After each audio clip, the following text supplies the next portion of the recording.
Can Logan Webb be the ace of your fantasy baseball team in 2026? And can Rafael Devers be elite for a full season in San Francisco?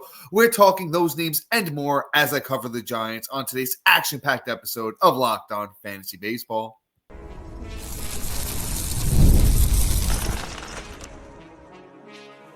You are Locked On Fantasy Baseball, your daily fantasy baseball podcast. Part of the Locked On Podcast Network, your team every day.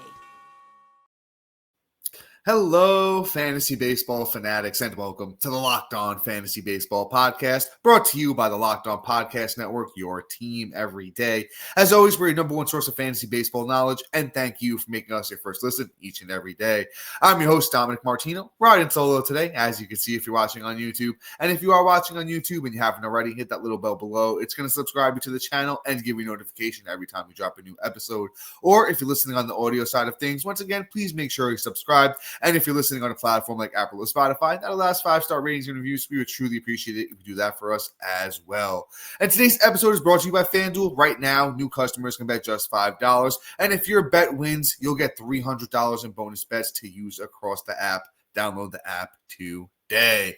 And all right, guys, we got the Giants on the docket for today. We're going to break down how they did from a fantasy baseball point in 2025 and what to expect from the team and their players in 2026. So Rafael Devers, as I mentioned up top, has a full season ahead in San Francisco. What do we think about that? Can he still be elite? Matt Chapman getting a little bit older. Do we still believe in him going into 2026? Hey, listen, Matt and I told you to watch out for Willie Adames, was a bit of a bust. Do we think the same for 2026? And then can Logan Webb anchor your team coming into 2026 as an ace? And then we'll cover the two top prospects for the San Francisco Giants, Bryce Eldridge and Josuar Gonzalez. And what do you need to know about those guys? All right, so let's start at the top. Let's start with Mr. Rafael Devers, right? Big season, big changes for Devers. For the first time, getting out of Boston in his career, was a lifer there. Let's see, what do we think, on this, the numbers for the season? It was 90 games over in San Francisco. So we'll do San Francisco numbers and then we'll do the total, right? So it was 90 games in San Francisco, 335 at-bats, 52 runs, 15 doubles, 20 homers, 51 RBIs. He had 56 walks to 116 strikeouts and hit 236. Played way better in his time in Boston, but I will give you the full season numbers. It goes up to a 252 batting average, over 163 games. Got more than a full season in this year. Devers did 607 at bats, 99 runs, 33 doubles, 35 bombs, 109 RBIs. Honestly, I think Devers takes a step back going forward. He's getting a little bit older. He will only be 29, so he's not like out of his, fully out of his prime yet. But I honestly think if I played in like a keeper or a dynasty format, I'm trying to work Devers into a trade this offseason because I just don't think he could be the same guy, with this team, because it's going to be tough for him, man. It's a bigger ballpark. The team context isn't as good, so I don't know if he's going to be able to match the 109 RBIs and 99 runs that he had last year. The 35 bombs, I don't know, and the power's legit. Like Devers could hit the ball hard and far. Just tough park to hit, and I don't know if he matches, almost career high 35 bombs again. And like I said, I don't think I'm personally going to be buying into Devers in 2026. Not sure what the price is going to be, but we could talk about what the price was last year. Devers was coming off the board last year as the fifth third baseman, which was pick 31. Let's see where I have him ranked, guys. If I've been listening at all this offseason, I've been working on my 2026 rankings diligently. So let's see where I slotted him in. I know I definitely have gotten to third base, and let's see where I slotted Devers in. I slotted him in at 7th. And I think the only thing that was holding me back from moving him to 8th is that I have Eugenio Suarez there, and he also moved teams, and he went from the comfort confines of Arizona to the tougher ballpark over there in Seattle. So I think I'll keep that there. So Devers moves down 2 spots for me. Honestly, I said Devers was coming off the board as the 5th third baseman in going into this past season. That's pick 31. The 7th third baseman this past season was Jordan Westbrook. He's being taken at pick 82. So, I mean, if we can get Devers there, I might buy in, but I don't think we will. I still think he'll be taken a little bit higher, but that's kind of where I'm ranking Devers, so I probably won't have too many shares, going into the 2026 season. So with that being said, just be careful with a guy like, Devers. I still think he's going to be good. He's still young enough that he, can, and I think will be useful, obviously, in fantasy formats. But if I'm playing in, like I said, a keeper or dynasty format where I can possibly move on from Devers, I'd probably try and make those moves this offseason. Let's move on to Matt Chapman. Matt Chapman, old reliable, 128 games this past year, 454 at bats, 76 runs, 23 doubles, 2 triples, 21 homers, 61 RBIs. He stole 9 bags. He had 71 walks to 126 strikeouts, and he hit 231. That's just about what you expect from a Matt Chapman. Some power, mediocre counting stats. The steals have been up the past 2 years, but it's not something I'm relying on going into 2026. He hit 231. He's a career 240 hitter, so that's not too far off. Like I said, he's kind of like an old reliable at this point. You know what you're getting. You're not expecting much more. Do I think he can do it again? Yeah, I think Matt Chapman can definitely be a very similar guy next year, like a 235 batting average, 25-ish home runs, maybe closer to, if he plays 150 games, maybe closer to 80 and 80 on the counting stats. And if he steals you 5+ bags, you're more than happy. And that, for me, is the 16th third baseman. And that's what I got for Matt Chapman.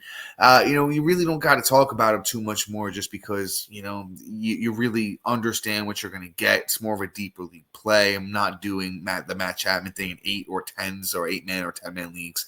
Anything deeper than that, your 12s, you start talking about him as a bench player. Your 12s, your deep 12s, we have corner infielders. Definitely talking about a Matt Chapman, just because you just kind of set it and forget it with a guy like Chapman. Then he's hurt, you throw him in the IL, of course, but otherwise you're not really worried about the production because you know what it is. It's a very baseline kind of player here. I think we could sneak Heliot Ramos in real quick. Ramos, I think it was like the tale of 2 halves with Heliot Ramos. Started off the year on fire, was very, very good. I have to give the quick shout out where it's due. I don't think he'll be listening to this episode, but shout out to my buddy JP, put me on to Heliot Ramos years ago. At this point, I'm talking back 2020, years ago. He was on it way before I was. So credit where it's due to my buddy JP on Heliot Ramos. But the thing with Ramos is, decent year, not bad at all. 157 games played, 620 at bats, 85 runs, 24 doubles, a triple, 21 homers, 69 RBIs, 6 steals, 52 walks, 158 strikeouts at 256. I think Ramos could be a little bit better. He's only 25. I could see him taking strides in, the better direction with batting average, something he was, a lot better in the minors. And like I said, I'm pulling up the splits here because I kind of want to talk about, like I said, it was, really a tale of 2 halves, in Ramos and, one of his first full years in the bigs here. So yeah, Ramos 90.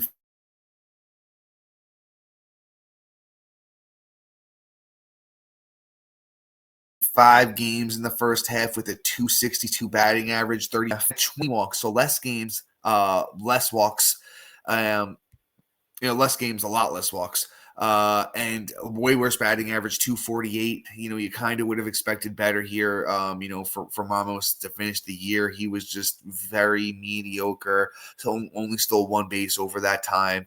So, less than half the games, and, way less, than half the games, and he just couldn't get it done. So a guy like Ramos, I don't think we're going to have to pay a hefty price going into 2026. I don't think I've slotted him into my outfield rankings yet. I'm still only about 45 outfielders in. Haven't gotten to Heliot Ramos yet. I don't think he'll make my top 50. So maybe we're looking at a guy like Heliot Ramos around outfielder 60. I like I said, I think if I had to put out a projected stat line for Ramos going into 2026, I do think he can get that batting average up. I do think he can be a 62, 65 batting average guy with 25 homers, some decent counting stats. And, not really expecting too much in the speed department because he's not really like a speedy kind of guy. But with that being said, we got one more bat here in Willy Adames. Then we're going to talk about some arms and Logan Webb and Robbie Ray. And then we'll do a couple of top prospects, those names, and more coming up next.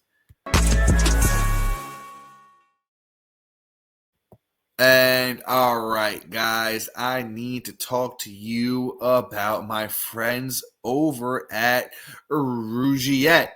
Let's be real. We've all heard the excuses, and they don't solve anything. It's just stress, I'm tired, or it happens to everyone sometimes. But when it comes to performance, sometimes your body just needs a little extra support, and that's where Rougiette comes in. Rougiette.com offers fast-acting, doctor-prescribed treatments for ED designed to help you stop making those excuses and start making moves. Come on. That's what we need to do. We need to get on it, guys, right?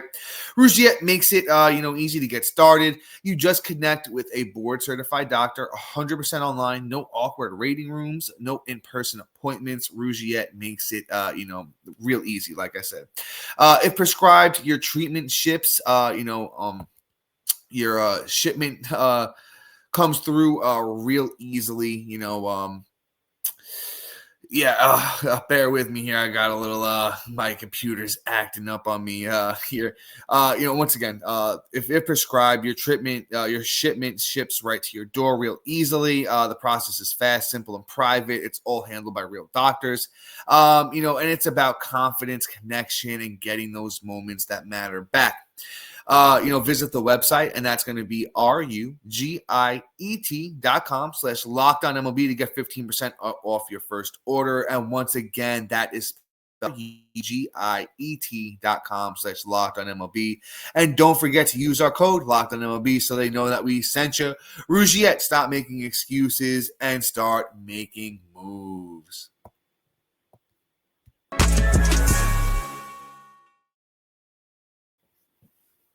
And all right, guys, with that being said, let's keep it pushing. Let's keep this episode moving, right?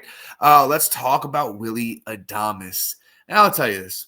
Me and Matt warned you. He's coming off a career year. He goes over, to these Giants from, the Milwaukee Brewers, which are just a way better team and a way better park to hit in. Matt and I are telling you, in a contract year, you don't really want to overpay for somebody that's coming off, a career season in a contract year, because it's usually they're playing their hardest that they've ever played ever to get that big contract. And then you might not see that kind of effort after the money comes. And we saw that this year with Willy Adames, right?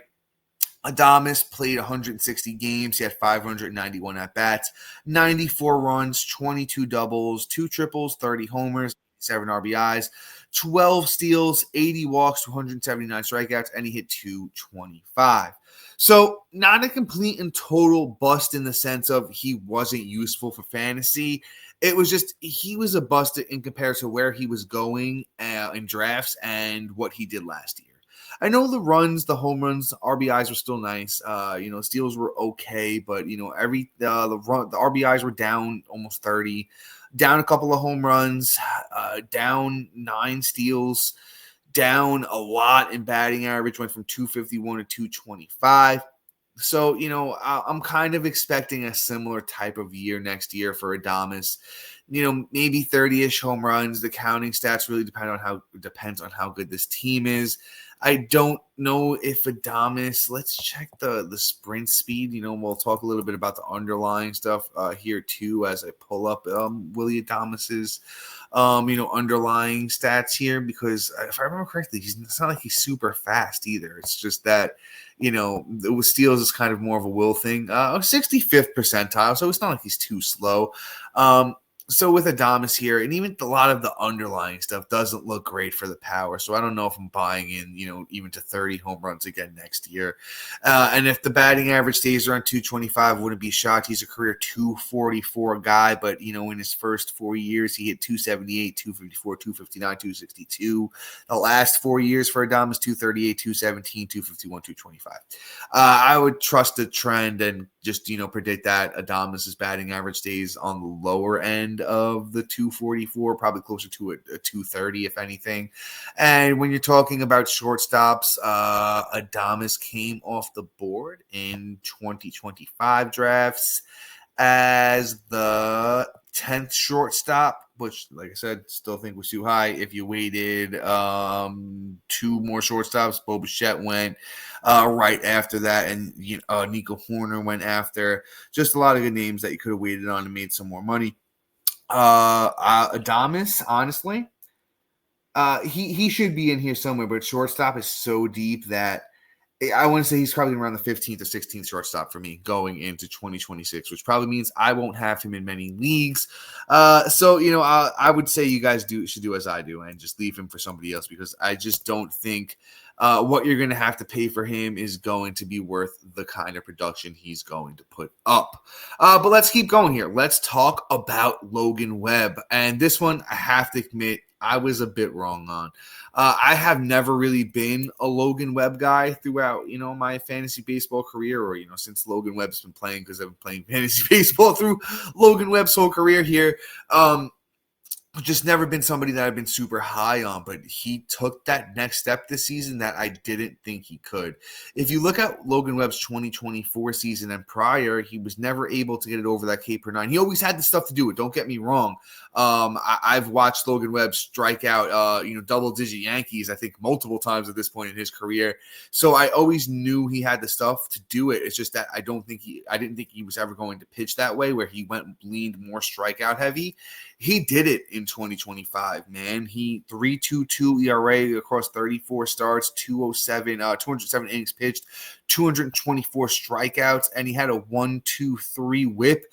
So the whip being a little bit on the higher end, for an ace, but honestly, I really think that Logan Webb is a top 15 starting pitcher pretty easily going into 2025.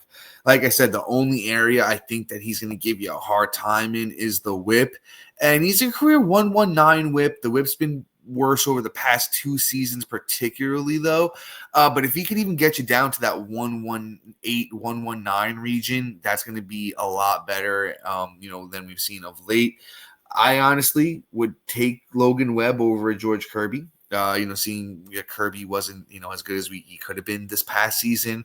So we'll see when the chips land, where they may, come draft season.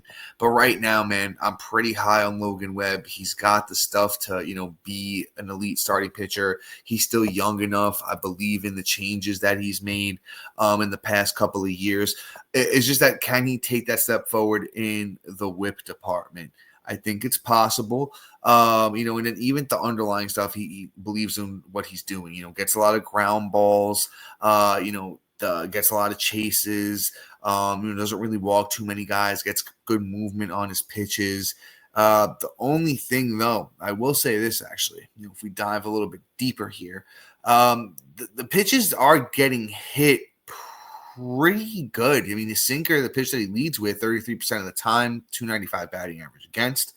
The sweeper, which became his secondary pitch this year, batters at 286 against that.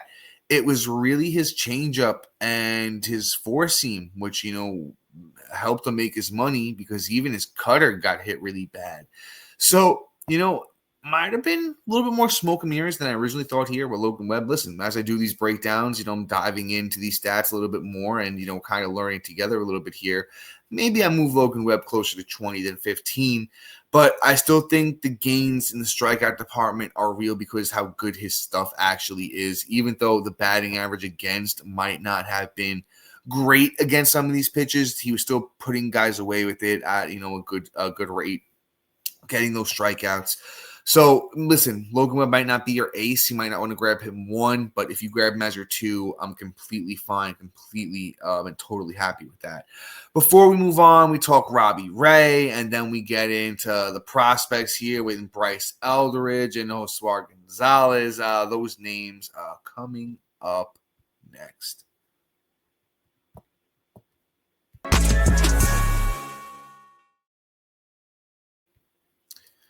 And all right, guys, I want to talk to you about my friends over at FanDuel. This NFL season is here, and we're on our way, guys. What are we, about 7 weeks in now at this point? And FanDuel has an offer you don't want to miss. Right now, new customers can bet just $5 and get $300 in bonus bets if you win. That's right. Pick a bet, put down $5, and if it hits, you'll unlock $300 in bonus bets to use across the app. Guys, me personally, I've been using FanDuel a long time.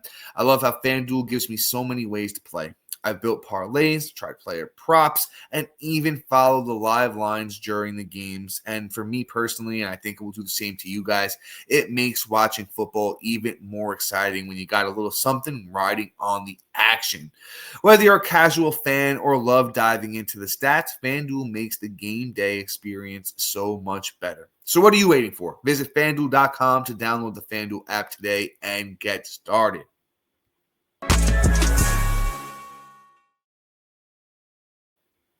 All right, and let's move into the other, other really good pitcher on this San Francisco Giants team. It's Robbie Ray, of course.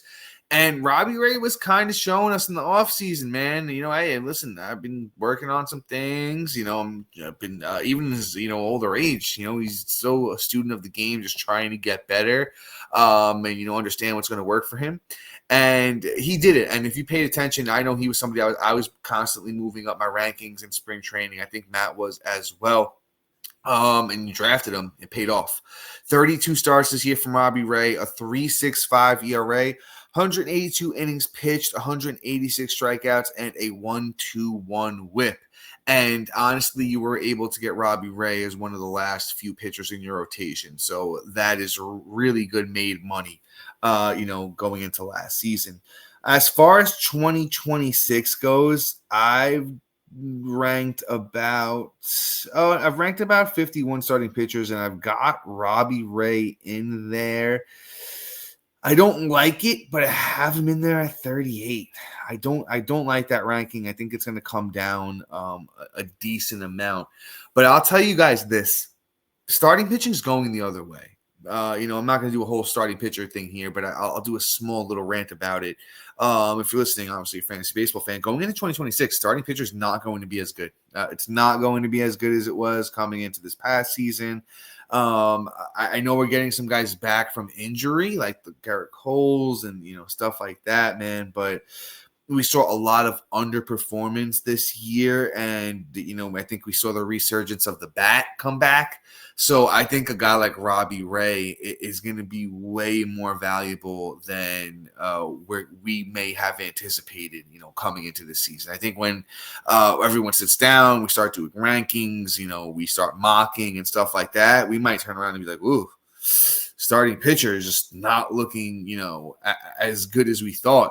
So if you get a guy like Robbie Ray, who we know can, be well over that K per 9, may not be the best at suppressing runs, but you know what? A career 3.94 ERA guy, isn't killing you. And the whip's been better over the past 4 years, except for, that's that 3.1 innings in 23. But if you talk about the last 4 years, otherwise the whip's been getting better. I think Robbie Ray, what we literally saw this past season is about right. It's a 3.5 to 3.8 ERA guy, well over that K per 9, a 1.15 to 1.20 whip kind of dude. So listen, like I said, I think that's going to wind up being like SP4 caliber, this upcoming season. Am I happy about it? Not in the slightest bit. But, like I said, I just think starting pitcher is going to be so much harder to draft in 2026 than we've had to do in the past few years. And it's not going to be a fun task. But let's move into the prospects portions of this podcast. And let's talk about the number 12 prospect in all of MLB, according to MLB.com. It is Bryce Eldridge. And listen, we did get a small cup of coffee here from him. We got 10 games this past year for Eldridge in the bigs. It was a 107 batting average, no homers, 13 strikeouts, 7 walks, 4 RBIs, no steals. But it's all right from the big man because it's just a cup of coffee, so we're not going to put too much stock into it. Eldridge in 2025 in the minors climbed 3 levels, hit 260, had 102 games played, 46 runs, 21 doubles, 25 homers, 84 RBIs, had 42 walks to 127 strikeouts, and 1 steal. The two previous years, though, Eldridge had a 291 and 294 batting average, showed off a little bit more of, that pop that we've seen with 23 home runs in 2024.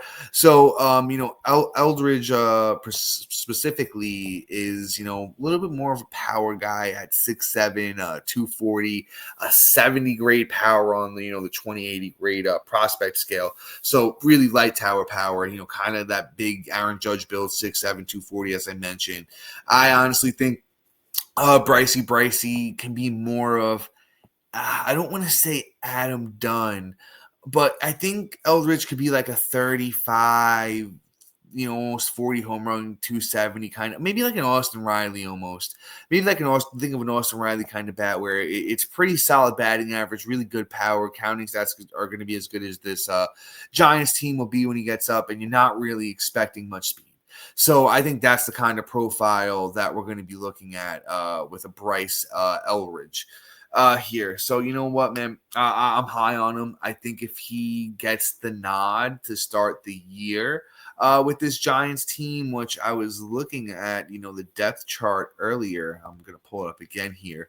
And he was there. I kind of want to just, just confirm if roster resource, has him in there like I did see. Yeah, so they have Bryce Eldridge expected, to play DH this upcoming season, and hit in the, bear with me here as I pull this back up, because like I said, my computer's acting up on me here tonight, but expected to hit 6th, which is behind Ramos, Chapman, Devers. So that's a good spot to be in. And, I believe, let me check Yahoo eligibility for, Eldridge here. And we'll see what position eligibility. I know it's at least first base, if I'm not mistaken. Yeah, just first base for Bryce Eldridge on Yahoo. I don't think I threw him in my first base rankings, going to be honest with you, and that's my fault here. Are still early yet, but if we're doing this on the fly, Bryce Eldridge, let's say top 20. I put him, I want to say, at about 18, 19, somewhere in that range. And then if he's somebody that has a big spring training and he's popping those home runs, could move up a little bit because of the prospect pedigree here for Bryce Eldridge. As I mentioned, he is the top 12th prospect in all of baseball, according to MLB.com. So, there is a legit pedigree behind a player like this. Let's move on to our last name of today's episode. It is Josuar Gonzalez. And listen, this is more of a keeper dynasty play. He's only 18 years old. I don't expect him to hit the bigs for a while. But he played really well in rookie ball this past season. In rookie ball, 52 games played for Gonzalez, a 288 batting average. If I didn't mention already, he's a shortstop prospect for the Giants here that we're talking about. So 288 batting average in rookie ball this year for Gonzalez. 52 games. He had 4 homers, but had 33 steals, 37 walks, 36 strikeouts. So this kid Gonzalez is, the real deal when you're talking about, some good speed here. Had the 4 home runs, was still growing into that game, but had 5 triples, 10 doubles as well. I like what he can do. Really known for that run, but, at 6 foot 167, if he gets a little bit bigger, puts on a little bit more muscles, I think Gonzalez could be 15 home run kind of guy with like 40, 50 steal upside here. I'm saying that, don't expect him for at least, I want to say 2 more years, but I'd keep Gonzalez on my radar, for my keeper dynasty formats. Make sure he is owned, especially where you have a minor league system and those kind of formats, because he is a very good prospect. The Giants number 2 prospect overall. Let's see, is he in the top 100 though? Yeah, number 82 prospect according to MLB.com, and that is Josuar Gonzalez. But guys, that is going to be all for today. Thank you for making Locked On Fantasy Baseball your first listen. For your second listen, check out the all-new Locked On MLB Game Night. Every game, every night, all season long. Get local analysis on a national scale. And, just shout out to our everydayers and new listeners for, doing what we do, doing what you guys do and just checking us out. And we appreciate it. And once again, truly appreciate you. And just check out the newsletter if you can as well. But guys, until next time. So,